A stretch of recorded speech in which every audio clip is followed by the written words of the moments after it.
Hallelujah. Praise the Lord. Hallelujah. Praise the Lord. ಇಷ್ಟೊತ್ತು ಆರಾಧನೆ ಆಯಿತು. ಯಾವ ವಾಕ್ಯ ಸಂದೇಶಕ್ಕೆ ಹೋಗೋಣ. ವಾಕ್ಯ ಸಂದೇಶಕ್ಕೆ ಹೋಗ್ಬೇಕಿಂತ ಮುಂಚೆ ಒಂದು ಚಿಕ್ಕ ಪ್ರಾರ್ಥನೆ ಮಾಡಿ ನಾನು ಮುಂದೆ ಹೋಗ್ತೀನಿ. ಪರಿಶುದ್ಧನಾದ ದೇವರೇ, ನಿನಗೆ ಸ್ತೋತ್ರ. ಕೃಪಾ ಸಂಪೂರ್ಣವಾದ ತಂದೆ, ರಾಜನೇ, ಒಡೆಯನೇ, ನಿನಗೆ ಸ್ತೋತ್ರ ಮಾಡ್ತೀನಿ. ಬಿಡುಗಡೆ ಕೊಡುವ ಕರ್ತನೇ, ನಿನಗೆ ಸ್ತೋತ್ರನಪ್ಪ. ಕರ್ತನೇ, ಹಾಲೆಲೂಯ, ಸ್ತೋತ್ರ. ನೀನು ಮಾತಾಡುವ ದೇವರು, ನೀನು ಬಿಡುಗಡೆ ಕೊಡುವ ಕರ್ತನು, ನೀನು ಆಶೀರ್ವಾದ ಮಾಡೋ ದೇವಾದಿ ದೇವನು, ರಾಜಾದಿ ರಾಜನೇ ನೀನಾಗಿದೆಯಪ್ಪ. ಕರ್ತನೇ, ಇವತ್ತು ನೀನು ಅದ್ಭುತ ಮಾಡಿ ಬಿಡುಗಡೆ ಕೊಡು. ವಾಕ್ಯದಲ್ಲಿ ಬಿಡುಗಡೆ ಇದೆ, ವಾಕ್ಯದಲ್ಲಿ ಜೀವ ಇದೆ, ವಾಕ್ಯದಲ್ಲಿ ಅದ್ಭುತ ಇದೆ. ನನ್ನ ಬಾಯಲ್ಲ ನಿನ್ನ ಬಾಯಾಗಿ ಮಾರ್ಪಡಿಸು ದೇವರೇ. ನೀನೊಂದು ದೊಡ್ಡ ಅದ್ಭುತ ಮಾಡಿ ಬಿಡುಗಡೆ ಕೊಡು. ನಿನ್ನ ಮಹಿಮೆ ಚಲಿಸಲಿ, ಅದ್ಭುತಗಳು ಚಲಿಸಲಿ, ಬಿಡುಗಡೆ ಚಲಿಸಲಿ. ಯೇಸು ನಾಮದಲ್ಲಿ ಬೇಡಿ ಹೊಂದಿದ್ದೀನಿ ತಂದೆ, amen. Hallelujah. Praise the Lord. ಸ್ತೋತ್ರ. ಕೆಲವೊಂದು ಸತಿ ನಾವು ಅನ್ಕೊಂತೀರಿ ಎಲ್ಲ ಒಳ್ಳೆಯದೇ ಆಗ್ತಾಯಿದೆ ನಮ್ಮ ಜೀವಿತದಲ್ಲಿ, ಎಲ್ಲ ದೇವರು ನಮ್ಮ ಜೀವಿತದಲ್ಲಿ ಅದ್ಭುತ ಮಾಡ್ತಾ ಇದ್ದಾರೆ, ಎಲ್ಲ ಕಾರ್ಯಗಳು ನಮ್ಮ ಜೀವಿತದಲ್ಲಿ ಚೆನ್ನಾಗಿದೆ, ನಾವು ಅಂದ್ಕೊಂಡಿದ್ದಾಗೆ ಎಲ್ಲ ಹೋಗ್ತಾ ಇದೆ, ನಾವು ಚೆನ್ನಾಗಿ ಇರ್ತೀರಿ, ಇನ್ನು ಮುಂದೆ ಚೆನ್ನಾಗೇ ಆಗ್ಬಿಡ್ತೀರಿ ಅಂತ ಅಂದ್ಕೊತೀರಿ.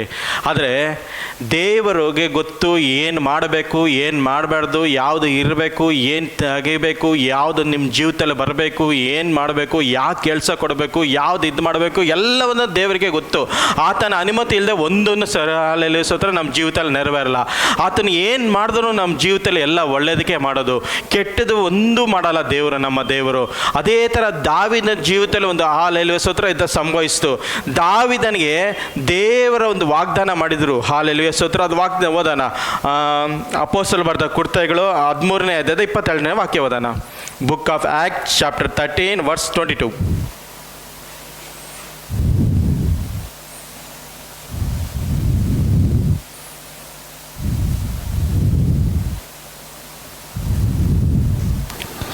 ಆಮೇಲೆ ದೇವರು ಅವನನ್ನು ತೆಗೆದುಹಾಕಿ ದಾವೀದನನ್ನು ಅವರ ಮೇಲೆ ಅರಸನನ್ನಾಗಿ ಮಾಡಿ,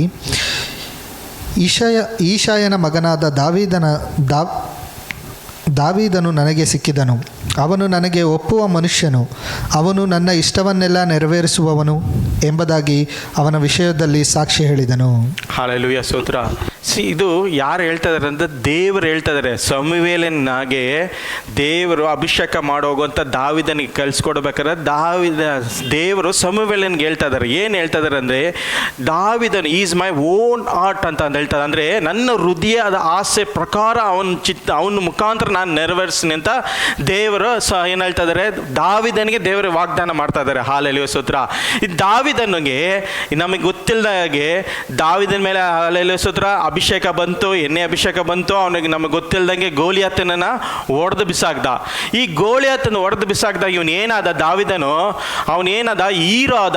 ಅವನೇನಾದ, ಎಲ್ಲರಿಗೂ ಹೆಸರು ಒಂದು ಏನಾಯ್ತು, ಒಂಥರ ಹೆಸರು, ಒಂದು ಒಂದು ಹೆಸರು ಬಂತು. ಸೌಲನ 1000, ದಾವಿದನ 10,000 ಅಂತ ಎಲ್ಲರೂ ಏನು ಮಾಡ್ತಾ ಇದ್ರು, ಹೇಳ್ತಾ ಇರ್ಬೇಕಾದ್ರೆ ಏನಾಗಿದ್ದ, ದಾವಿದನ ಒಂದು ಹೆಸರು ತುಂಬ ಉನ್ನತ ಘನತೆಗೆ ಹೋಯ್ತು. ಹಲ್ಲೆಲೂಯಾ ಸ್ತೋತ್ರ. ಎಲ್ಲಿಗೆ ಅಂತಂದ್ರೆ ಎಲ್ಲರಿಗೂ ಕೇಳಂಗೆ, ಇಸ್ರಾಯೇಲರಲ್ಲಿ ಎಲ್ಲರಿಗೂ ಅದು ಏನಾಯ್ತು, ಆ ಹೆಸರು ಒಂಥರ ಒಂದು ಹೆಸರು ಬಂದು ಏನಾಯ್ತು ಅಂದರೆ, ಒಂದು ದೊಡ್ಡ ಒಂದು ಟೆಸ್ಟ್, ಒಂದು ಆ ಹೆಸರು ಏನಂತಾರೆ, ಅದನ್ನ ಗಣನೆಗೆ ಬರಂಗೆ ಮಾಡಿದ್ರು ದೇವರು. ಅವನು ಕುರಿ ಮೇಯಿಸ್ತಾ ಇದ್ದವನ್ನ ದೇವರು ಅವನ ಹೆಸರನ್ನ ಏನು ಮಾಡಿದ್ರು, ಗಣನೆಗೆ ಬರಂಗೆ ಮಾಡಿದ್ರು ದೇವರು. ಹಿಂಗೆ ದಾವಿದನ ಜೀವಿತದಲ್ಲಿ ಏನು ಅನ್ಕೊಂಡ, ಓಕೆ ಎಲ್ಲ ಸೊರ ಹೋಗ್ತಾ ಇದೆ, ನನ್ನ ಜೀವಿತ ಎಲ್ಲ ಆರಂಭ ಆಯಿತು, ನಾನು ಇನ್ನೇನು ಹಲ್ಲೆಲೂಯಾ ಸ್ತೋತ್ರ, ಒಳ್ಳೆ ಅರಮನೆ ಸಿಕ್ತು, ನನಗೆ ಒಳ್ಳೆ ಸ್ಥಾನ ಸಿಕ್ತು, ಎಲ್ಲ ಸಿಕ್ತು, ನಾನು ಚೆನ್ನಾಗೇ ಇದ್ದೀನಿ ಅಂತ ತಿಳ್ಕೊಂಡ.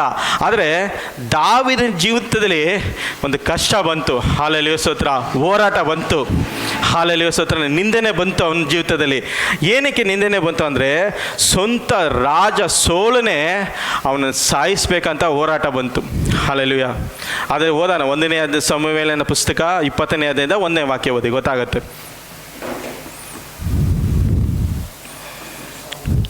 20ನೇ ಅಧ್ಯಾಯದ 1ನೇ ವಾಕ್ಯ.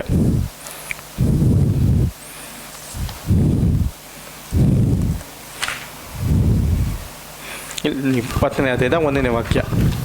ದಾವೀದನು ರಾಮದ ಮಠದಿಂದ ತಪ್ಪಿಸಿಕೊಂಡು ಯೋನಾತನನ ಬಳಿಗೆ ಬಂದು ಅವನಿಗೆ, ನಿನ್ನ ತಂದೆಯು ನನ್ನ ಪ್ರಾಣವನ್ನು ತೆಗೆಯಬೇಕೆಂದಿರುತ್ತಾನಲ್ಲ, ನಾನೇನು ಮಾಡಿದೆನು?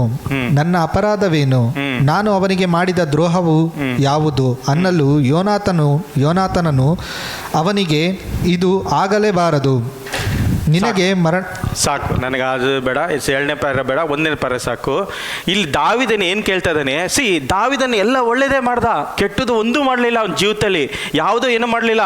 ಸೋಳನ್ಗೆ ಏನು ಮಾಡ್ದ, ಸೋಳನ್ಗೆ ತಗ್ಗಬೇಕನ್ನೆಲ್ಲ ಇದ್ದ, ಸೋಳನ್ಗೆ ಏನು ಮಾಡ್ತಾ ಇದ್ದ, ಫಿಲಿಷ್ಟಿಯರನ್ನ ಸಾಯಿಸ್ತಾ ಇದ್ದ. ಸೋಳ ಏನು ಹೇಳಿದಾನ ಎಲ್ಲ ಕಾರ್ಯದಲ್ಲಿ ಏನಾಗಿದ್ದ, ನಂಬಿಗಸ್ತನಾಗಿದ್ದ. ಮುಂದೆ ಎಲ್ಲ ಏನು ಮಾಡ್ತಾ ಇದ್ದ, ಎಲ್ಲ ಕಾರ್ಯದಲ್ಲಿ ನಂಬಿಗಸ್ತನಾಗಿದ್ದ. ಆದರೆ ಸೋಳನ್ ಏನು ಮಾಡ್ತಾ ಇದ್ದ, ಸೋಳನ ವಿರೋಧವಾಗಿ ತಿರುಗಿಬಿಟ್ಟ. ಹಾಲೆಲೂಯಾ ಸ್ತೋತ್ರ. ದಾವಿದನಿಗೆ ವಿರೋಧವಾಗಿ ತಿರುಗಿದಾಗ ದಾವಿದನನ್ನೇ ಸಾಯಿಸ್ಬೇಕಂತ ಸೋಳನು ಅಂದ್ರೆ ಏನಂದ್ರೆ ಒಂದು ಪ್ರತಿಷ್ಠೆ ಮಾಡಿ ನಿಂತ್ಕೊಂಡಾಗ ದಾವಿದನ್ ಏನ್ ಮಾಡ್ತಾ ಇದ್ದಾನೆ, ಅಲ್ಲಿಂದ ಓಡ್ತಾ ಇದ್ದಾನೆ. ಅಲ್ಲಿ ಹಾಲೆಲೂಯಾ ಸ್ತೋತ್ರ ದಾವಿದನ ಜೀವಿತದಲ್ಲಿ ಕಷ್ಟ ಸಂಭವಿಸ್ ನೋಡಿ. ಹಾಲೆಲೂಯಾ ಸ್ತೋತ್ರ. ಇವತ್ತು ನಮ್ಮ ಜೀವಿತ ಅನ್ಕೊಂಡ್ಬಿಡ್ತೀರಿ ನಾವೆಲ್ಲರೂ ಕರೆಕ್ಟಾಗಿದೆ, ನಾವು ಕರೆಕ್ಟಾಗಿ ಹೋಗ್ತಾ ಇದೀರಿ, ನಮ್ಮ ಜೀವಿತ ಎಲ್ಲ ಕರೆಕ್ಟು, ನಮ್ಮ ಚೆನ್ನಾಗೇ ಇರ್ತೀರಿ, ಇನ್ನೇನು ನಮ್ಮ ಜೀವಿತದಲ್ಲಿ ಆಶೀರ್ವಾದ ಬಂತು, ಇನ್ನೇನು ಕಾರ್ಯ ಅಂತ ಅನ್ಕೊಂತೀರಿ. ಆದರೆ ಅಲ್ಲೇ ನಮ್ಮ ಜೀವಿತದಲ್ಲಿ ಒಂದು ಟ್ವಿಸ್ಟ್ ದೇವರು ಇರ್ತಾರೆ. ಹಾಲೆಲೂಯಾ ಸ್ತೋತ್ರ. ದಾವಿದನಿಗೆ ಟ್ವಿಸ್ಟ್ ಮಾಡಿದ ಅಲ್ಲೇ. ಹಾಲೆಲೂಯಾ ಸ್ತೋತ್ರ. ಏನಕ್ಕೆ ಆ ಟ್ವಿಸ್ಟ್ ಆಯಿತು ಅಂದರೆ, ಕೆಲವೊಂದು ಕಾರ್ಯ ದೇವರು ನಮ್ಮ ಜೀವಿತದಲ್ಲಿ ಏನು ಮಾಡ್ತಾರೆ, ಎಲ್ಲಿ ಕೆತ್ತಬೇಕೋ ಅಲ್ಲಿ ಕೆತ್ತುತ್ತಾರೆ, ಎಲ್ಲಿ ತಿದ್ದಬೇಕೋ ಅಲ್ಲಿ ತಿದ್ದುತ್ತಾರೆ. ಈ ದಾವಿದನ ಅಲ್ಲೇ ಇದ್ದಿದ್ರೆ ಅವ್ನು ನಿಜವಾದ ರಾಜನ ಆಗ್ತಾ ಇದ್ದಿಲ್ಲ. ಹಾಲೆಲೂಯಾ ಸ್ತೋತ್ರ. ರಾಜನ ಆಗ್ತಾ ಇದ್ದಿಲ್ಲ. ಅವನು ಏನಾಗ್ತಾ ಇದ್ದ, ಸೌಲನ ನಂತರ ಜೋನಾಥನ್ ಆಗ್ತಾ ಇದ್ದ, ಜೋನಾಥನ್ ನಂತರ ಅವನ ಮಗನ ಆಗ್ತಾ ಇದ್ದ. ಇವನು ದಾವಿದನ ಅಲ್ಲೇ ಒಂದು ಸೈನಾಧಿಪತಿ ಆಗಿ ಅಲ್ಲೇ ನಿಂತ್ಕೊಬೇಕಾಯ್ತು. ಆದರೆ ದೇವರಿಗೆ ಗೊತ್ತು, ನಾನು ನಿನ್ನ ಕರೆದಿರೋ ರಾಜನಾಗಲ್ಲಪ್ಪ, ನಿನ್ನ ರಾಜನಾಗಿ ನಿನ್ನ ಹಾಲೆಲೂಯಾ ಶತಾಧಿಪತಿ ಆಗಿ ಅಲ್ಲ ನಾನು ನಿನ್ನನ್ನು ಕರೆದಿರೋದು ಅಂತ ದೇವರಿಗೆ ಗೊತ್ತು. ಅದಕ್ಕೆ ದೇವರೊಂದು ಟ್ವಿಸ್ಟ್ ಇಟ್ಟರು. ಹಾಲೆಲೂಯಾ ಸ್ತೋತ್ರ.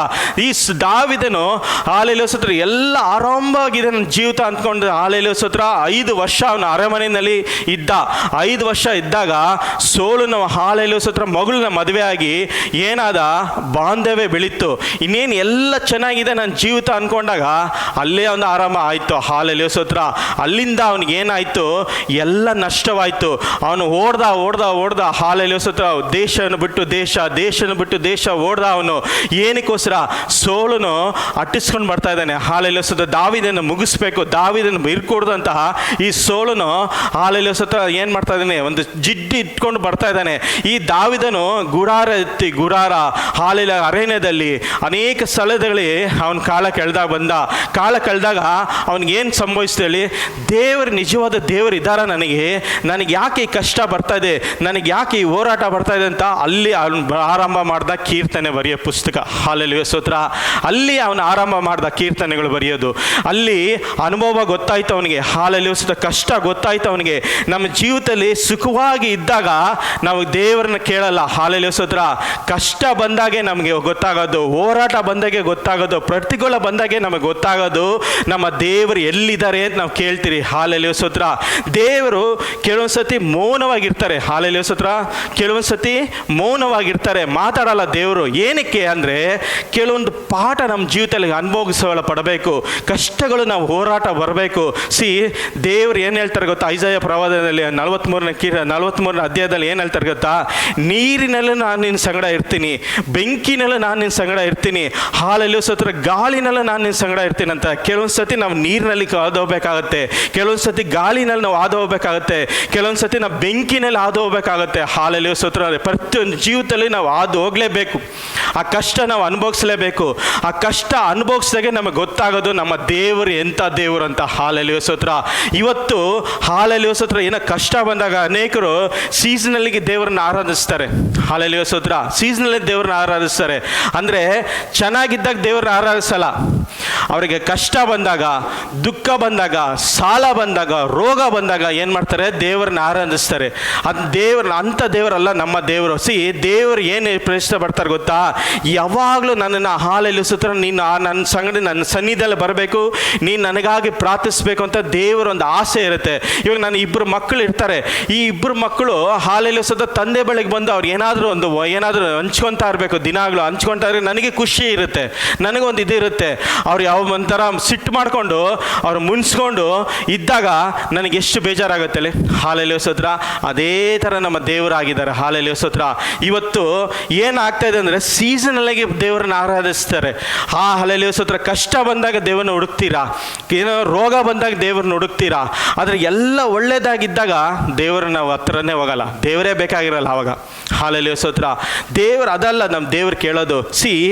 ಕೆಲವೊಂದು ಕಾರ್ಯ ನಮ್ಮ ಜೀವಿತದಲ್ಲಿ, ಕೆಲವೊಂದು ಕಾರ್ಯ ದೇವರಿಗೆ ಗೊತ್ತು. ನಿನಗೆ ಯಾವ ಕೆಲಸ ಕೊಡಬೇಕು, ನಿನಗೆ ಯಾವ ಇದು ಗಾಡಿ ಕೊಡಬೇಕು, ನಿನಗೆ ಏನು ಕೊಡಬೇಕು ಎಲ್ಲ ದೇವರಿಗೆ ಗೊತ್ತಿರುತ್ತೆ. ಯಾಕಂದರೆ ಆತ ತಂದೆ ಆಗಿರ್ತಾನೆ. ಮತ್ತೆ ಬರೆದ ಪುಸ್ತಕದಲ್ಲಿ ಕಾಣ್ತೀರಿ ನಾವು ಹಾಲೆಲೂಯ ಸ್ತೋತ್ರ. ದೇವ್ರ ಬೆಳಗ್ಗೆ ನೀವು ಏನು ಕೇಳ್ಕೊತೀರೋ ಅದನ್ನು ದೇವ್ರು ಕೊಡ್ತಾರೆ. ನೀವು ಪಾಪಿ ಯಾವ್ದಾರ ನೀವು ನಿನ್ನ ಮಕ್ಕಳನ್ನ ಏನು ಕೇಳ್ಕೊತೀರಾ, ಅವ್ರಿಗೆ ಹೊಟ್ಟೆ ಹಸು ಅಂದಾಗ ನೀವು ತೊಗೊಂಡಾಗ ಹಾವು ಕೊಡ್ತೀರಾ ಅಂತ ಕೇಳ್ತಾರೆ ದೇವರು. ಹಾಲೆಲೂಯ ಸ್ತೋತ್ರ. ಅದೇ ಥರ ನಮ್ಮ ದೇವರಾಗಿರ್ತಾರೆ. ನಮಗೇನು ಕೊಡಬೇಕು ಅಂತ ನನಗೆ ಗೊತ್ತು, ನಮಗೆ ಹೆಂಗೆ ಓಡಿಸ್ಬೇಕು ಅಂತ ನಮಗೆ ಗೊತ್ತು. ನಾವು ಏನು ಮಾಡ್ತೀರಿ ನಮ್ಮ ಚಿಂತೆ. ಹಾಲೆಲೂಯ ಸ್ತೋತ್ರ. ನಮ್ಮ ಜೀವನ ಮುಂದೆ ಏನಾಯಿತು, ನಮ್ಮ ಜೀವಿತ ಮುಗ್ದೋಯ್ತು, ನಮ್ಮ ಜೀವಿತ ಯಾಕೆ ಹಿಂಗೆ ಆಗ್ತಾಯಿದೆ, ದೇವರ ವಾಗ್ದಾನ ಇದೆ, ದೇವರ ವಾಗ್ದಾನ ಇದೆ. ನೋಡಿದ್ರೆ ನಾವು ಇಷ್ಟು ಕಷ್ಟದಲ್ಲಿ ಹೋಗ್ತಾ ಇದ್ದೀರಿ, ಇಷ್ಟು ಪ್ರಯಾಸಲ್ಲಿ ಹೋಗ್ತಾ ಇದ್ದೀರಿ. ಆಗಲೇ ಹೇಳಿದ್ರು ಹಾಲೆಲೂಯ ಸ್ತೋತ್ರ. ಅವಳು ಹೇಳ್ದು ಕರೆಕ್ಟು. 3 ತಿಂಗಳು ಭಯಂಕರವಾದ ಕಷ್ಟ ಬಿದ್ದೆ ನಾನು. ಆ 3 ತಿಂಗಳು ಆ ಕಷ್ಟದಲ್ಲಿ ನಮ್ಮ ತಂದೆಗೆ ಹಾರ್ಟ್ ಅಟ್ಯಾಕ್ ಆಯಿತು. ಹಾಸ್ಪಿಟ್ಲಲ್ಲಿದ್ದರು. ಹಾಲೆಲೂಯ ಸ್ತೋತ್ರ. 20 ದಿವಸ ಹಾಸ್ಪಿಟಲ್ ಇದ್ದರು. ಅಲ್ಲಿ ಹಾಸ್ಪಿಟ್ಲಲ್ಲಿ ನಾನು ಹೋಗಿ ನೋಡ್ಕೊಳ್ಳ, ನನ್ನ ಸಂಸಾರ ನಾನು ನೋಡ್ಕೊಳ್ಳ. ನನಗೆ ಅಷ್ಟು ದುಃಖ ಆಗೋಯ್ತು, ಅಷ್ಟು ವೇದನೆ ಆಗೋಯ್ತು, ಅಷ್ಟು ನನಗೆ ಬೇಜಾರಾಗೋಯ್ತು. ನಾನು ಏನು ತಿಳ್ಕೊಂಡೆ, ದೇವರೇ ನಿನ್ನ ಚಿತ್ತ ಪ್ರಕಾರ ಅಲ್ಲ ನಾನು ಬಂದಿದ್ದು, ನೀನು ಕರೆದಿದ್ದಕ್ಕೆ ತಾನೇ ನಾನು ಮನೆಯಿಂದ ಆಚೆ ಬಂದಿದ್ದು. ನನಗೆ ಯಾಕೆ ಈ ಹೋರಾಟ ಬರ್ತಾಯಿದೆ, ನನಗೆ ಯಾಕೆ ಇಷ್ಟು ಕಷ್ಟ ಬರ್ತಾಯಿದೆ ಅಂತ 3 ತಿಂಗಳು ಭಯಂಕರವಾದ ಹೋರಾಟ ಬಂತು, ಕಷ್ಟ ಬಂತು. ಕಣ್ಣೀರಿಟ್ಟು ಅಳ್ತಾ ಇದೆ. ನಾನು ಯಾರಿಗೂ ಹೇಳ್ತಾ ಇದ್ದಿಲ್ಲ, ಅಳ್ತಾ ಇದ್ದೆ. ಹಾಸ್ಪಿಟಲ್ ಬೆಳಿಗ್ಗೆ ಹೋಗಿ ಅಲ್ಲಿ ಬೆಳಗಿಂದ ಸಂಜೆವರೆಗೂ ನನಗೆ ರಾತ್ರಿವರೆಗೂ ಕುತ್ಕೊಂಡು ಹಾಸ್ಪಿಟಲಲ್ಲಿ ಇರಬೇಕು. ರಾತ್ರಿ ಹತ್ಕೊಳ್ಳೆ ನನ್ನ ಮನೆಗೆ ಬರ್ತಾ ಇದ್ದೆ. ಹಾಲೆಲೂಯ ಸ್ತೋತ್ರ. ನಮ್ಮ ಅಣ್ಣ ಬರ್ತಾ ಇದ್ದ, ಅವನ್ನ ಬಿಟ್ಬಿಟ್ಟು ಮತ್ತೆ ಸಾಯಂಕಾಲ ನಾನು ಮನೆಗೆ ಬರ್ತಾ ಇದ್ದೆ.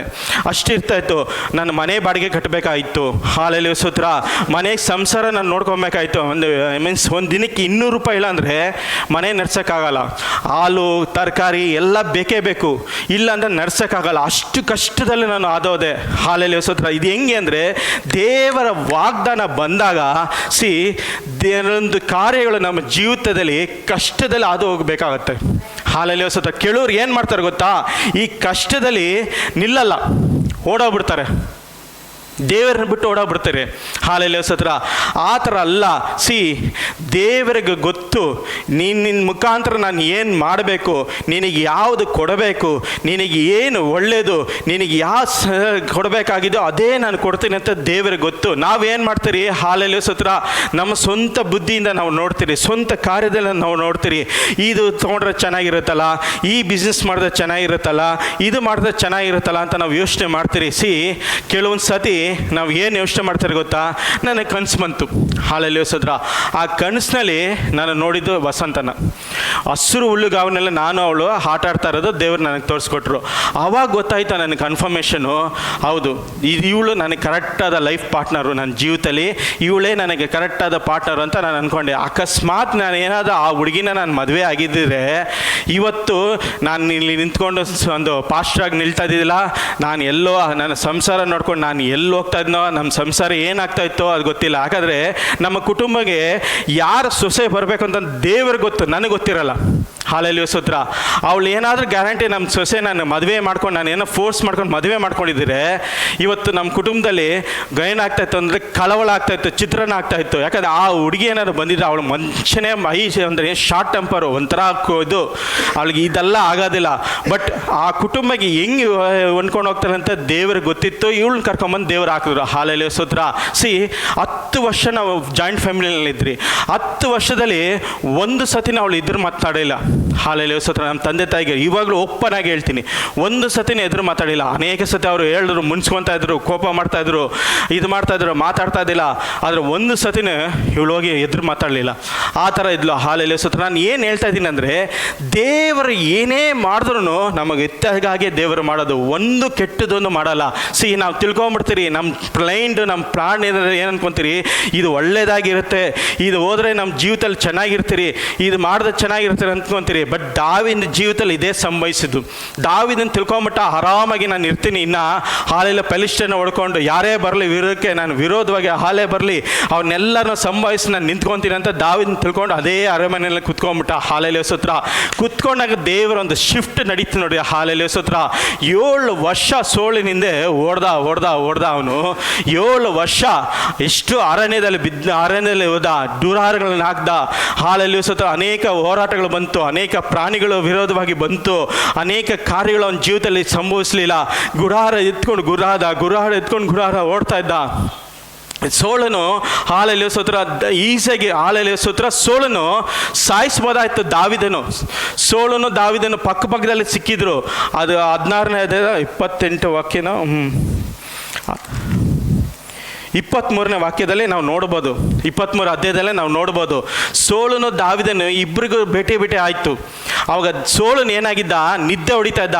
ಅವನು ಹಾಲೆಲ್ಲ ಸೂತ್ರ ಸೈನಾಧಿಪತಿನೂ ಎಲ್ಲರೂ ನಿದ್ದೆ ಹೊಡಿತಾ ಇದ್ದ. ಅದು ದಾವಿದನು ಬಂದು ಸೋಳನ ಬಟ್ಟೆ ಎತ್ಕೊಂಡು ಹೋದ. ಹಾಲೆಲ್ಲ ಸೂತ್ರ ಎತ್ಕೊಂಡು ಹೋದ. ಸೋಳನ ಬಟ್ಟೆ ಕುಯ್ಬಾರ್ದು, ಅವನು ಆವಾಗಲೇ ಅಲ್ಲೇ ಕಟ್ಟ ತೊಗೊಂಡು ಸಾಯಿಸ್ಬೋದಾಯ್ತು, ಕತ್ತಿ ತೊಗೊಂಡು ಸಾಯಿಸ್ಬೋದಾಯ್ತಲ್ಲ. ದಾವಿದನು ಏನಕ್ಕೆ ಮಾಡಲಿಲ್ಲ ಅಂದರೆ, ಒಂದು ರಾಜ ಆಗಿರಲಿ, ಯಾರೇ ಆಗಿರಲಿ, ಅಭಿಷಕ್ತರು ಯಾರೇ ಆಗಿರಲಿ, ಅದು ದೇವರಿಂದ ನೇಮಲ್ಪಟ್ಟಿದ್ದು, ಅವ್ರಿಗೂ ದೇವರಿಗೂ ಸಂಬಂಧಪಟ್ಟಿದ್ದು. ಮಧ್ಯದಲ್ಲಿ ನಾವು ಹೋಗ್ಕೊಡ್ದಂಥ ದಾವಿದನಿಗೆ ಭಯ ಇತ್ತು. ಹಾಲೆಲ್ಲ ಸೂತ್ರ ಇಲ್ಲಾಂದ್ರೆ ದಾವಿದನು ಯಾವಾಗಲೂ ಸೋಳನ್ನು ಹೊಡೆದು ಇವನು ರಾಜ್ಯಕ್ಕೆ ಆಗ್ಬೋದಾಯಿತು. ಆದರೆ ಕೆಲವೊಂದು ಪ್ರೋಸೆಸ್ ಇದೆಯಲ್ಲ, ಆ ಪ್ರೋಸೆಸ್ನೆಲ್ಲ ಹಾದಿ ಹೋಗಲೇಬೇಕು. ಹಾಲೆಲ್ಲ ಸೂತ್ರ ನಮ್ಮ ಜೀವಿತದಲ್ಲಿ ಆಗದೆ ಹೋಗಲೇಬೇಕು. ಅದಕ್ಕೆ ಹೇಳೋದು, ಹಾಲೆಲ್ಲ ಸೂತ್ರ ಬೆಂಕಿನಲ್ಲಿ ಹೋದ್ರೂ ನಾನು ನಿನ್ನ ಸಂಗಡ ಬರ್ತೀನಿ, ನೀರಿನಲ್ಲಿ ಹೋದ್ರೂ ನಾನು ನಿನ್ನ ಸಂಗಡ ಬರ್ತೀನಿ, ಗಾಳಿನಲ್ಲಿ ಹೋದ್ರೂ ನಾನು ನಿನ್ನ ಸಂಗಡ ಬರ್ತೀನಿ ಅಂತ. ಅದಕ್ಕೆ ಹಾಲೆಲ್ಲ ಸೂತ್ರ ದೇವರು ಹೇಳೋದು. ದೇವರು ನಮ್ಮನ್ನು ಯಾವತ್ತೂ ನಮ್ಮನ್ನು ತೊರೆ ಬಿಡಲ್ಲ, ನಮ್ಮನ್ನು ಒಂದು ಸತಿ ಅನಾಥವಾಗಿ ಬಿಡಲ್ಲ. ಆತನ ಏನು ಮಾಡಿದ್ರು ನಮಗೆ ಒಳ್ಳೆಯದೇ ದೇವರು ಮಾಡೋದು. ಹಾಲೆಲ್ಲ ಸೂತ್ರ ನಮ್ಮ ಜೀವಿತದಲ್ಲಿ ಕೆಟ್ಟದೊಂದು ಒಂದು ಮಾಡಲ್ಲ. ಆತನ ಅನುಮತಿ ಇಲ್ಲದೆ ತಲೆ ಮೇಲೆ ಒಂದು ಕೂದಲು ನಮಗೆ ಬೀಳಕ್ಕೆ ಅನುಮತಿ ಇಲ್ಲ. ಹಾಲೆಲ್ಲ ಸೂತ್ರ ಆತನ ಅನುಮತಿ ಕೊಟ್ಟರೆ ಕೂದಲು ಬೀಳೋದು. ಹಾಲೆಲೂಯ.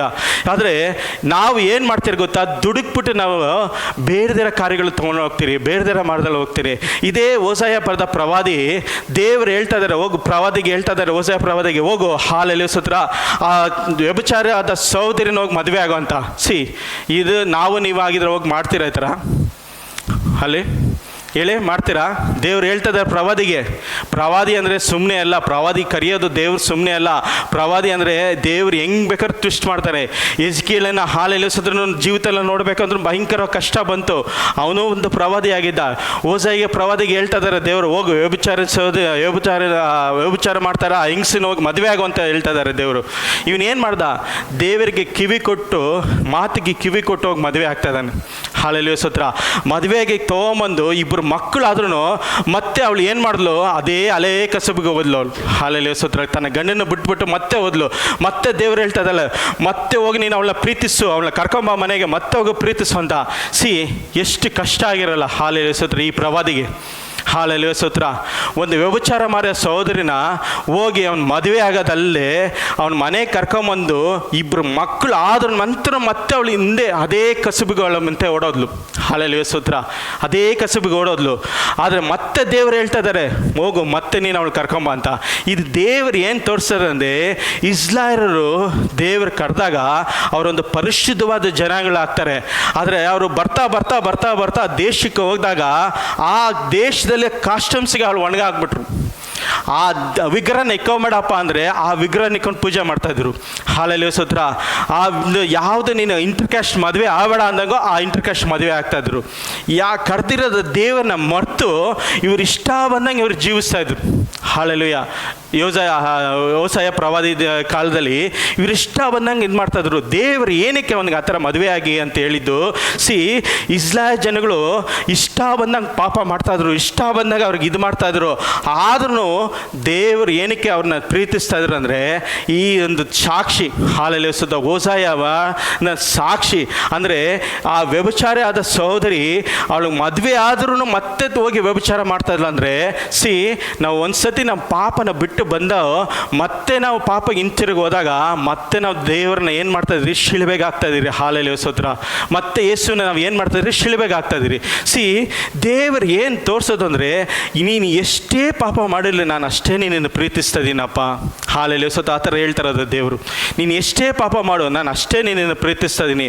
ಇಲ್ಲಿ ಹೇಳ್ಬೇಕಂದ್ರೆ ಯಾರು ನೀತಿವಂತರೇ ಇಲ್ಲ. ಮೋಸೆ ನೋಡಿದೆ, ಹಾಲೆಲೂಯಾ ಸ್ತೋತ್ರ, 40 ವರ್ಷ ವೇಟ್ ಮಾಡ್ದ. ಹಾಲೆಲೂಯಾ ಸ್ತೋತ್ರ. ಅವನು ಇಸ್ರಾಯೇಲ್ನ ಹಾಲೆಲೂಯಾ ಸ್ತೋತ್ರ ಕರೆದಾಗ ಏನು ಮಾಡ್ದ, ಅಲ್ಲಿ ಸಾಯಿಸ್ಬಿಟ್ಟು ಐಗುಪ್ತರಿರೋ ಸೈನ್ಯಾಪತಿನ ಸಾಯಿಸಿ ಅವ್ರಿಗೆ ಎದುರ್ಕೊಂಡು 40 ವರ್ಷ ಹಾಲೆಲೂಯಾ ಸ್ತೋತ್ರ ಅವ್ನು ಇಷ್ಟ ಬಂದಂಗೆ ಜೀವಿಸ್ದ, ಇಷ್ಟ ಬಂದಂಗೆ ಮಾಡ್ದ. ಹಾಲೆಲೂಯಾ ಸ್ತೋತ್ರ. ಅಲ್ಲೋಗಿ ಹಾಲೆಲೂಯಾ ಸ್ತೋತ್ರ, ಅಲ್ಲೋಗಿ ಅವ್ನು ಬೇರೆ ವಿವಾಹ ಮಾಡ್ಕೊಂಬಂದು ಇದು ಮಾಡಿದ್ರು. ಆದ್ರೂ ದೇವರನ್ನ ಬಿಡಲಿಲ್ಲ ಮೋಸೆನ. ಇವತ್ತು ನಿಮ್ಮನ್ನ ಕರೆದಿರೋದು ದೇವರು ಏನಕ್ಕಾಗಿ, ನಂಬಿಗಸ್ತರಾಗಿ ದೇವರು ಕರೆದಿರೋದು. ನೀವು ಏನೇ ಮಾಡಿದ್ರು ಮತ್ತೆ ದೇವರು ನಿಮ್ಮನ್ನ ಯಾವತ್ತೂ ಬಿಡಲ್ಲ, ಮತ್ತೆ ಹಿಂತಿರುಗಿ ಕರ್ಕೊಂಬರ್ತಾರೆ. ಹಾಲೆಲೂಯಾ ಸ್ತೋತ್ರ. ಇದೇ ಯೋನನು ಜೀವಿತದಲ್ಲಿ ಇದೇ ಸಂಭವಿಸಿದ್ದು. ಹೋಗಪ್ಪ ನೀವೇನ ಪಟ್ಟೆಗೆ ಅಂದರೆ ತರ್ಸಿಸಿಗೆ ಹೋದ ಅವನು. ಹಾಲೆಲೂಯಾ ಸ್ತೋತ್ರ. ನೀವೇನ ಪಟ್ಟೆಗೆ ಹೋಗಿ ದೇವರ ಸುವಾರ್ತೆ ಸಾಲು ಅಂದರೆ ತರ್ಸಿಸ್ಗೆ ಹೋಗಿ ಕುತ್ಕೊಂಡ. ತರ್ಸಿಸ್ಗೆ ಹೋಗಿ ಕುತ್ಕೊಂಡ್ರು ದೇವರು ಅವನ್ನ ಬಿಡಲಿಲ್ಲ. ಅವನು ಅಲ್ಲಿಂದ ಎತ್ತಾಕ್ರೆ ಮೀನು ಬಾವಿನಲ್ಲಿ ಹೋದ. ಮೀನು ಬಾಯಿನಲ್ಲಿ 3 ದಿವಸ ಇದ್ದ ಅವನು. ಮೀನು ಬಾಯಿನಲ್ಲಿ 3 ದಿವಸ ಇದ್ದ. ಆ ಮೀನು ಬಾಯಿನಲ್ಲಿ 3 ದಿವಸ ಇದ್ದಾಗ ಅವ್ನಿಗೆ ಗೊತ್ತಾಯ್ತು ಕಷ್ಟ ಏನು ಅಂತ. ನಿನ್ನೇನು ಮರಣ ನಾನು ಹಬ್ಸ್ಕೊಂತ ಅಂದ್ಕೊಂಡಾಗ ಆವಾಗ ಅವನ ದೇವ್ರನ್ನ ಪ್ರಾರ್ಥನೆ ಮಾಡಿದಾಗ ಅಲ್ಲಿ ದೇವ್ರು ಏನು ಮಾಡಿದ್ರು, ಮತ್ತೆ ಆ ಮೀನಿಗೆ ಹೇಳ್ತು, ಮೀನು ಹೋಗಿ ಹಾಲೆಲೂಯಾ ಸ್ತೋತ್ರ ಅವನ ಕಕ್ಕು ಅಂತ. ಅಲ್ಲಿ ಸಮುದ್ರದ ದಡದಲ್ಲಿ ಹೋಗಿ ಕಕ್ಕು ಅಂತ ಹೇಳಿದ್ರು. ಅಲ್ಲಿ ಹೋಗಿ ಕಗ್ದಾಗ ಅವನ ಆಚೆ ಬಂದ. ಇವತ್ತು ನಮ್ಮ ಜೀವಿತ ನಾವು ಅನ್ಕೊಂಡ್ಬಿಡ್ತೀರಿ ಎಲ್ಲ ಸುಲಭವಾಗಿ ನಾನು ಹೋಗ್ತಾ ಇದ್ದೆ, ನಾವು ಹೋಗ್ತಾ ಇರೋದು ಕರೆಕ್ಟ್ ಮಾರ್ಗ, ನಮ್ಮ ಜೀವಿತದಲ್ಲಿ ಕರೆಕ್ಟಾಗಿ ಇದ್ದೀರಿ, ನಾವು ಹೋಗ್ತಾ ಇರೋದು ಕರೆಕ್ಟ್ ಮಾರ್ಗ ಅಂದ್ಕೊಂತೀರಿ. ಬಟ್ ದೇವರು ಏನು ಮಾಡಬೇಕೋ ಅದನ್ನು ದೇವರು ಮಾಡೇ ಮಾಡ್ತಾರೆ. ನಮ್ಮ ಜೀವಿತದಲ್ಲಿ ಏನು ಸಂಭವಿಸ್ಬೇಕು ಅದು ಸಂಭವಿಸ್ತೇ. ಒಂದು ಪಕ್ಷ ನೀನು ಸೇವೆಗಾಗಿ ಕರೆದಿರ್ಬೋದು, ಒಂದು ಪಕ್ಷ ನೀನು ಏನಕ್ಕಾದ್ರೂ ಮಿನಿಸ್ಟ್ರಿ ಕರೆದಿರ್ಬೋದು, ನೀನು ಎಲ್ಲೇ ಆಗಿರ್ಬೋದು. ಆದರೆ ನೀನು ಕರೆದಿದ್ರೆ ಅದು ದೇವರು ಮಾಡೇ ಮಾಡ್ತಾನೆ ನಿನ್ನ ಜೀವಿತದಲ್ಲಿ. ಅದು ನೆರವೇರುತ್ತೆ. ಅವನು ನೀವೇನೇ ಪಟ್ಟಕ್ಕೆ ಹೋಗಂದ್ರೆ ತರ್ಶಿಸ್ಗೆ ಹೋದ ಅವನು. ಆದ್ರೆ ಅಲ್ಲಿ ಬಿಟ್ಬಿಟ್ರೆ ದೇವರು ಬಿಡಲಿಲ್ಲ.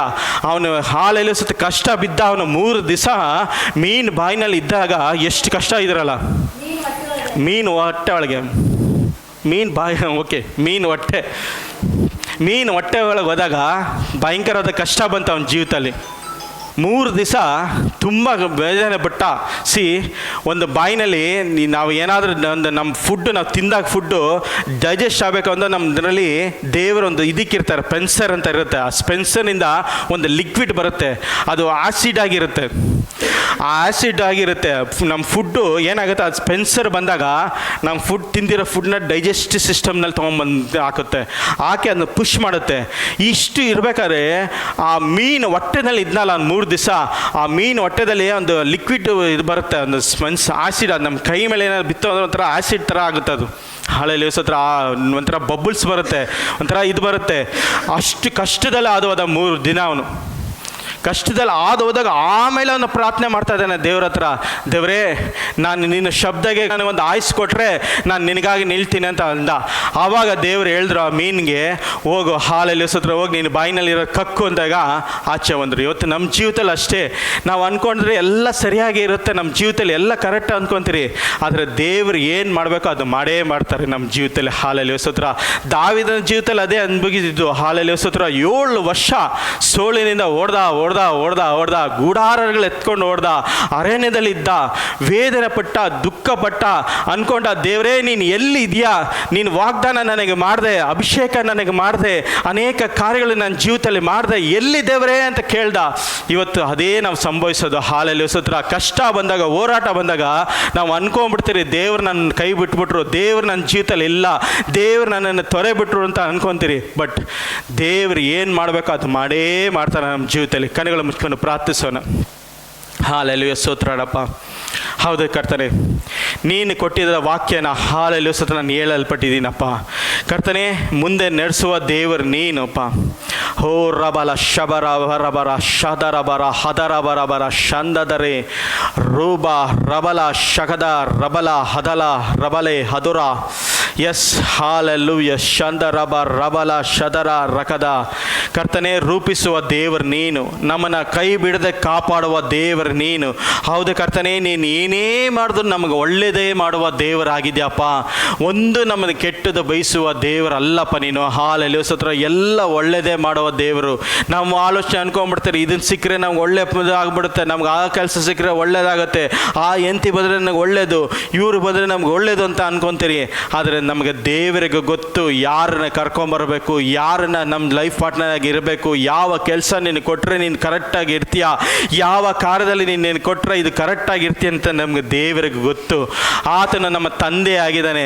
ನಮ್ಮ ಮಕ್ಕಳು ಅನಾಥರಾಗಿ ಬಿಡೋಕ್ಕೆ ನಮ್ಮ ದೇವರಿಗೆ ಅನುಮತಿ, ನಮ್ಮ ದೇವರಿಗೆ ಇಷ್ಟ ಇಲ್ಲ. ಹಾಲೆಲ್ಲೂಯ ಸ್ತೋತ್ರ. ಈ ಲೋಕದಲ್ಲಿರುವ ಪಾಪಿಗಳು ನಾವಾಗಿದ್ದೀರಿ. ನಮ್ಮ ಮಕ್ಕಳು ಹಾಲೆಲ್ಲೂಯ ಸ್ತೋತ್ರ ಹಸು ಒಂದು ಕೇಳಿದಾಗ ನಾವು ಹಾವು ಕೊಡ್ತೀರಾ? ಇಲ್ಲ. ಅದಕ್ಕಿಂತ ಶ್ರೇಷ್ಠವಾದ ನಮ್ಮ ತಂದೆ ಆಗಿದ್ದಾರೆ. ಹಾಲೆಲ್ಲೂಯ ಸ್ತೋತ್ರ. ನಮ್ಮ ಜೀವಿತದಲ್ಲಿ ಏನು ಆಗಬೇಕಾಗಿದೆ, ನಮ್ಮ ಜೀವಿತದಲ್ಲಿ ಏನು ಬೇಕು, ನಮ್ಮ ಜೀವಿತದಲ್ಲಿ ಯಾವುದು ಸರಿ ಅಂತ ದೇವರಿಗೆ ಗೊತ್ತಿದೆ. ಹಾಲೆಲ್ಲೂಯ ಸ್ತೋತ್ರ. ಕರ್ತನೇ, ನೀನು ಆಶೀರ್ವಾದ ಮಾಡಿ ಬಲಪಡಿಸಿ ಬಿಡುಗಡೆ ಕೊಡು. ಈ ವಾಕ್ಯನ ನೀನು ಅದ್ಭುತ ಮಾಡು. ನಿನ್ನ ಮಹಿಮೆ ಚಲಿಸಲಿ, ನಿನ್ನ ಬಿಡುಗಡೆ ಚಲಿಸಲಿ, ಅದ್ಭುತಗಳು ಉಂಟಾಗಲಿ, ಬಿಡುಗಡೆ ಉಂಟಾಗಲಿ. ನಿನ್ನ ಹತ್ರ ಮಾಡಿ ಬಿಡುಗಡೆ ಕೊಟ್ಟಿದ್ದಕ್ಕಾಗಿ ಸ್ತೋತ್ರ ಮಾಡ್ತೀನಪ್ಪ. ಹಾಲೆಲ್ಲೂಯ ಸ್ತೋತ್ರ. ರಾಧಾಲ ಶಬರ ಬಾಬಾ.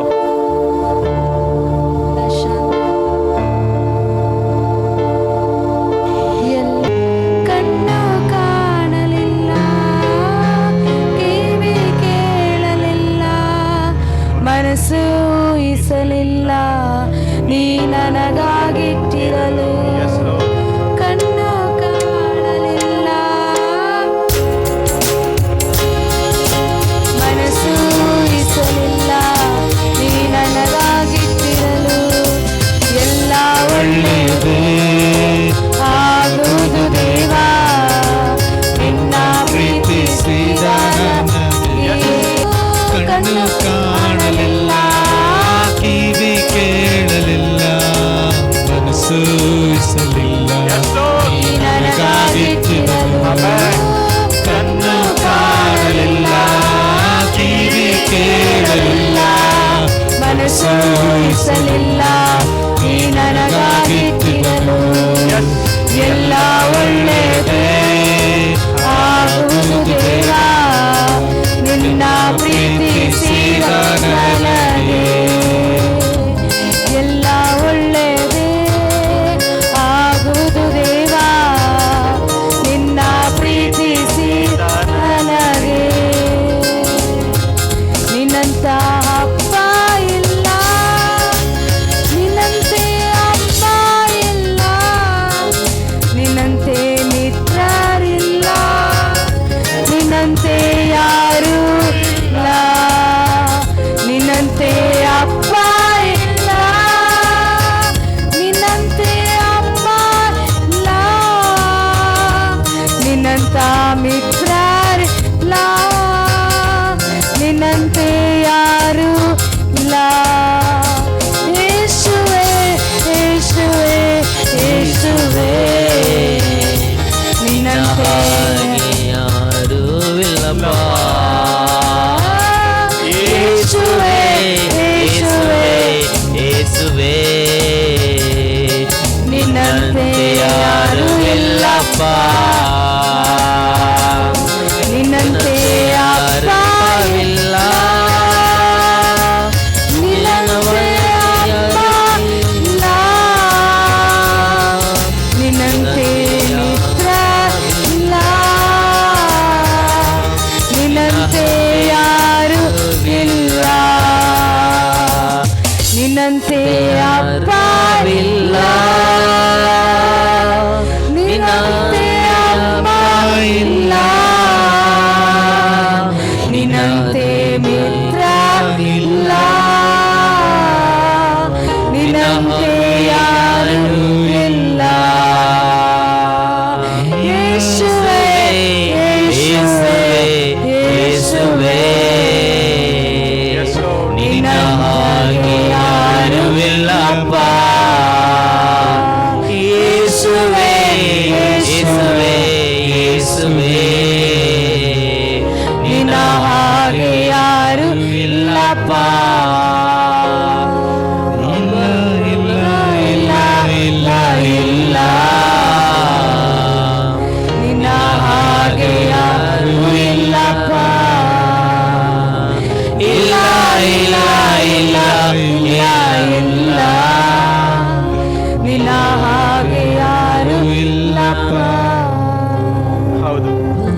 ಪಾಪಿಗಳಾದ ನಾವು, ಹಾಲೆಲೂಯಾ ಸ್ತೋತ್ರ, ನಾವು ಎಲ್ಲೋ ಮರಣ ನಮ್ಮನ್ನು ಅಪ್ಪಿಸ್ಕೊಬೇಕಾಯ್ತು, ಎಲ್ಲೋ ಶಾಪದಿಂದ, ಎಲ್ಲೋ ವೇದನಿಂದ, ಎಲ್ಲೋ ದುಃಖದಿಂದ ನಮ್ಮ ಜೀವಿತನ ಎದ್ದೊಳ್ಳದಾಗಿ ಇರಬೇಕಾಗಿದ್ದ ನಮ್ಮನ್ನ ಅಲ್ಲಬೇಡ ಮಗನೇ, ಅಲ್ಲಬೇಡ ಮಗಳೇ ಅಂತ ದೇವರು ನಮಗಾಗಿ ಬಂದು ನಮಗೋಸ್ಕರ ತನ್ನ ಪ್ರಾಣವನ್ನು ಶಿಲುಬೆಯಲ್ಲಿ ಕೊಟ್ಟರು.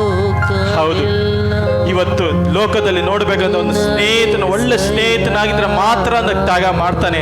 ಆದ್ರೆ ಪಾಪಿಗಳಾಗಿದ್ದ ಯಾರು ಬಂದು ತ್ಯಾಗ ಮಾಡಲ್ಲ. ನಾವು ಪಾಪಿಗಳಾಗಿದ್ದಾಗ ದೇವರು ಬಂದು ನಮಗೆ ತ್ಯಾಗ ಮಾಡಿದರು. ಹಾಲೆಲೂಯಾ ಸ್ತೋತ್ರ. ತನ್ನ ಶಿಲುಬೆಯಲ್ಲಿ ನಮಗಾಗಿ ಪ್ರಾಣ ಕೊಟ್ಟರು. ಏನಕ್ಕಾಗಿ ಪ್ರಾಣ ಕೊಟ್ಟರು ನಮಗೆ? ಹಾಲೆಲೂಯಾ ಸ್ತೋತ್ರ. ನಾವು ಚೆನ್ನಾಗಿರ್ಬೇಕು, ನಾವು ನಗನಗುತ್ತಾ ಇರಬೇಕು, ನಾವು ಒಳ್ಳೇದಾಗಿ ಇರಬೇಕು ಅಂತ ದೇವರು ತನ್ನ ಶಿಲುಬೆಯಲ್ಲಿ ತನ್ನ ಒಬ್ಬನೇ ಮಗನು ಈ ಗೋಳಕ ಕಲಿಸ್ಕೊಂಡು ಶಿಲುಬೆಯಲ್ಲಿ ಸಕಲವನ್ನ ಪ್ರಾಣವನ್ನು ಕೊಟ್ಟರು. ಇವತ್ತು ಹಾಲೆಲೂಯಾ ಸ್ತೋತ್ರ ಕರೆಯಲ್ಪಟ್ಟವರು ಅನೇಕರಿದ್ದಾರೆ. ಕೆಲಸದಿಂದೆ, ಹಾಲೆಲೂಯಾ ಸ್ತೋತ್ರ, ಹಣದಿಂದೆ, ಹಣದಿಂದೆ, ಏನು ಹುಡುಗಿರಿಂದ ಅನೇಕರು ಓಡೋದ್ರು. ನಂಬಿಗಸ್ತರಾಗ್ಲಿ ಯಾರು ನಿಲ್ಲಿಲ್ಲ. ದೇವರ ಹಾಲೆಲ್ಲೂ ಸುತ್ತ ಅಂಥವ್ರಲ್ಲ ಎಲ್ಲರನ್ನು ಒಂದೇ ತರ ನೋಡುವ ದೇವರು ನಮ್ಮ ದೇವರಾಗಿದ್ದಾನೆ. ಹೌದು, ಬೆಳಿಗ್ಗೆ ಹಾಲೆಲ್ಲೂ ಸುತ್ತ 6 ಗಂಟೆಗೆ ಕೆಲಸ ಮಾಡೋರನ್ನ, ಮಧ್ಯಾಹ್ನ ಕೆಲಸ ಮಾಡೋರನ್ನ, ಸಂಜೆ ಕೆಲಸ ಮಾಡೋರ್ನ ಒಂದೇ ಕೂಲಿ ಕೊಡುವ ದೇವರು ನಮ್ಮ ದೇವರಾಗಿದ್ದಾನೆ. ಹಾಲೆಲೂಯಾ ಸ್ತೋತ್ರ.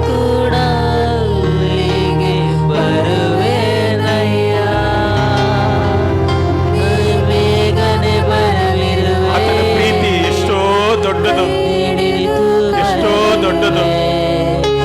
ಮತ್ತೆ ಮತ್ತೆ ಪಾಪ ಮಾಡಿದ್ರು ನಮ್ಮನ್ನ ಪ್ರೀತಿಸುವ ದೇವರಾಗಿದ್ದಾನೆ. ಮತ್ತೆ ಮತ್ತೆ ಪಾಪ ಮಾಡಿದ್ರು ಪ್ರೀತಿಸುವ ದೇವರಾಗಿದ್ದಾನೆ. ಇಸ್ರಾಯೇಲ್ ಜನಗಳು ಹೊರೆ ಬಿಟ್ಟರು. ಇಸ್ರಾಯೇಲ್ ಜನರ ಹಾಲೆಲ್ಲೂ ಸುತ್ತ ಇಸ್ರಾಯೇಲ್ ಜನರು ಒಳಬೇಕನ್ನ ಮುರಿದು ಇಷ್ಟ ಬಂದಾಗ ಜೀವಿಸ್ತಾ ಇದ್ರು. ಆದ್ರೂ ಮಕ್ಕಳೇ ನಾನು ಇದ್ದೀನಿ ಬನ್ನಿ ಅಂತ ದೇವರ ಕೈ ಹಿಡಿದು ಕರೆದರೂ ಬರಲಿಲ್ಲ. ಅಂತ ದೇವರ ನಾವು ಆರಾಧನೆ ಮಾಡ್ತಾ ಇರೋದು, ಅಂತ ದೇವರ ನಾವು ಆರಾಧನೆ ಮಾಡ್ತಾ ಇರೋದು.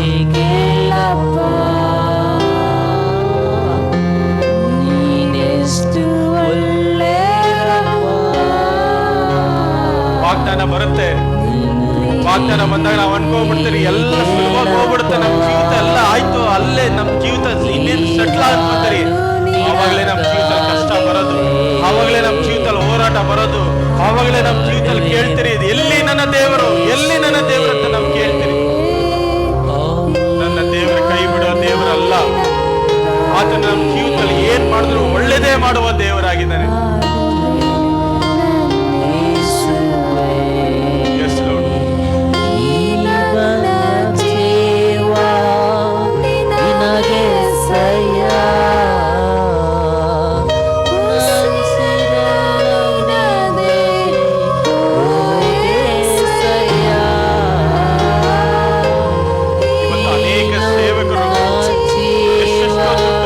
ಸಂಬಳಗಳು ಬಿಟ್ಟು ದೇವರ ರಾಜ್ಯಕ್ಕಾಗಿ ಕೆಲಸಕ್ಕಾಗಿ ಬಂದಿದ್ದಾರೆ. ಅವ್ರ ಕುಟುಂಬ ಹೆಂಗೆ ನಡೆಸುತ್ತೆ, ಆ ಕುಟುಂಬ ಹೆಂಗೆ ಹೋಗುತ್ತೆ, ಆ ಕುಟುಂಬ ಹೆಂಗೆ ಜೀವನ ಮಾಡೋದು ದೇವರ ಕಾರ್ಯ.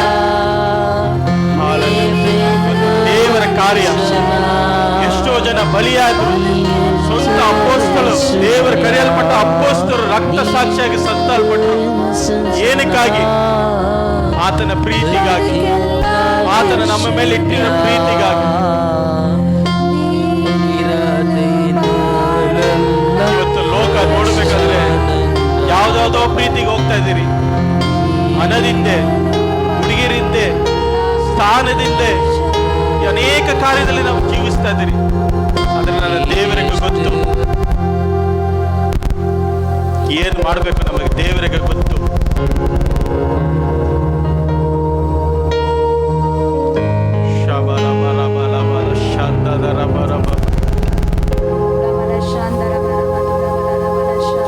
ಎಸ್ ಕರ್ತನೆ, ನೀನು ಅದ್ಭುತ ಮಾಡಿ ಬಿಡುಗಡೆ ಕೊಟ್ಟಿದ್ದಕ್ಕಾಗಿ ಸ್ತೋತ್ರ ಮಾಡ್ತೇನೆ. ಹೌದಪ್ಪ, ದಾವೀದನ ಜೀವಿತದಲ್ಲಿ ಭಯಂಕರದ ಹೋರಾಟ ಬಂತು, ನಿಂದನೆಗಳು ಬಂತು. ದೇವರು ನನ್ನನ್ನು ಕೈ ಬಿಟ್ಟುಬಿಟ್ರ ಅಂತ ದಾವೀದನ ಕೇಳ್ಕೊಂಡ, ಅನೇಕ ಸತಿ ಕೇಳ್ಕೊಂಡ, ಅನೇಕ ಸತಿ ಅನ್ನೋರು ಆಳ ಕೀರ್ತನದಲ್ಲಿ ರಚಿಸಿದ್ದಾನೆ. ನನ್ನ ದೇವರೇ ನನ್ನ ಕೈ ಬಿಟ್ಬಿಟ್ಟ ಅಂತ ಅನೇಕ ಸತಿ ಅವನು ಕೇಳಿದ್ದಾನೆ. ಇವತ್ತು ಒಂದು ಪಕ್ಷ ನೀವು ಅದೇ ಸಿಚುವೇಶನಲ್ಲಿ ಹೋಗ್ತಾ ಇರ್ಬೋದು, ಅದೇ ಕಾರಣದಲ್ಲಿ ನೀನು ಹೋಗ್ತಾ ಇರ್ಬೋದು, ದೇವರೇ ದೇವರೇ ದೇವರೇ ಅಂತ ಕೇಳ್ತಾ ಇರ್ಬೋದು. ದೇವರು ಏನು ಮಾಡಿದ್ರು ಒಳ್ಳೇದಕ್ಕೆ. 7 ವರ್ಷ ಹಾಲಲ್ಲಿ ಒಂದು ಕಷ್ಟ ಬಿದ್ದಿದ್ದು ಒಳ್ಳೇದೇ. 15 ವರ್ಷ ಅವನು ವೇಟ್ ಮಾಡಿದ್ದು ಒಳ್ಳೇದೇ. ಒಂದು ರಾಜ್ಯ ಆಗ್ಬೇಕಂದ್ರೆ 15 ವರ್ಷ ಅವನು ವೇಟ್ ಆದ, ಆಮೇಲೆ ಅವನು ಅರಸನಾದ. ಹಾಲೆಲೂಯಾ ಸ್ತೋತ್ರ. ಇವತ್ತು ನಾವು ಕಷ್ಟ ಬೀಳ್ತಾ ಇರೋದು, ಹೋರಾಟ ಬೀಳ್ತಾ ಇರೋದು ಎಲ್ಲ ಒಳ್ಳೇದಕ್ಕೆ ಆಗಿ, ಒಂದು ಯಾವುದು ಕೆಟ್ಟದಕ್ಕೆ ಅಲ್ಲ. ನಾವು ಕಷ್ಟ ಬೀಳೋದು ಎಲ್ಲ ಒಳ್ಳೇದಕ್ಕೆ. ದೇವರು ನಮ್ಮ ಜೀವಿತದಲ್ಲಿ ಏನು ಮಾಡ್ತಾರೋದು ಎಲ್ಲ ಒಳ್ಳೇದಕ್ಕೆ ನಮ್ಮ ಜೀವಿತದಲ್ಲಿ ಮಾಡೋದು, ಕೆಟ್ಟದಂತೂ ಒಂದೂ ಮಾಡಲ್ಲ. ಹಾಲೆಲೂಯಾ ಸ್ತೋತ್ರ. ಆರಂಭ ಅಲ್ಪವಾದರೂ ಅಂತ್ಯವು ಸಂಪೂರ್ಣವಾಗಿರುತ್ತೆ. ಹಾಲೆಲೂಯಾ ಸ್ತೋತ್ರ. ಕರ್ತನೇ, ನಿನ್ನ ಹತ್ರ ಮಾಡಿ ಬಿಡುಗಡೆ ಕೊಟ್ಟಿದ್ದಕ್ಕಾಗಿ ಸ್ತೋತ್ರ, ಅದ್ಭುತಗಳು ಮಾಡಿದ್ದಕ್ಕಾಗಿ ಸ್ತೋತ್ರ. ಎಲ್ಲವನ್ನು ಯೇಸು ಕ್ರಿಸ್ತನ ನಾಮದಲ್ಲಿ ಬೇಡ ತಂದೆ. Hallelujah, price lord. ಕರ್ತನಾಮಕ್ಕೆ ಸ್ತೋತ್ರವಾಗಲಿ. ಒಳ್ಳೆ ಸಂದೇಶ ಕೊಟ್ಟಂಥ ದೇವ ಸೇವಕರನ್ನ ದೇವರು ಹೆಚ್ಚಾಗಿ ಆಶೀರ್ವಾದ ಮಾಡಲಿ. ದೇವರು ಖಂಡಿತ ದೇವರು ನಮ್ಮ ಜೀವಿತದಲ್ಲಿ ಮಾಡೋದೆಲ್ಲ ಒಳ್ಳೆಯದಕ್ಕೆ. ಆತನು ಯಾವಾಗಲೂ ಒಳ್ಳೆಯದನ್ನೇ ಮಾಡೋ ದೇವರು.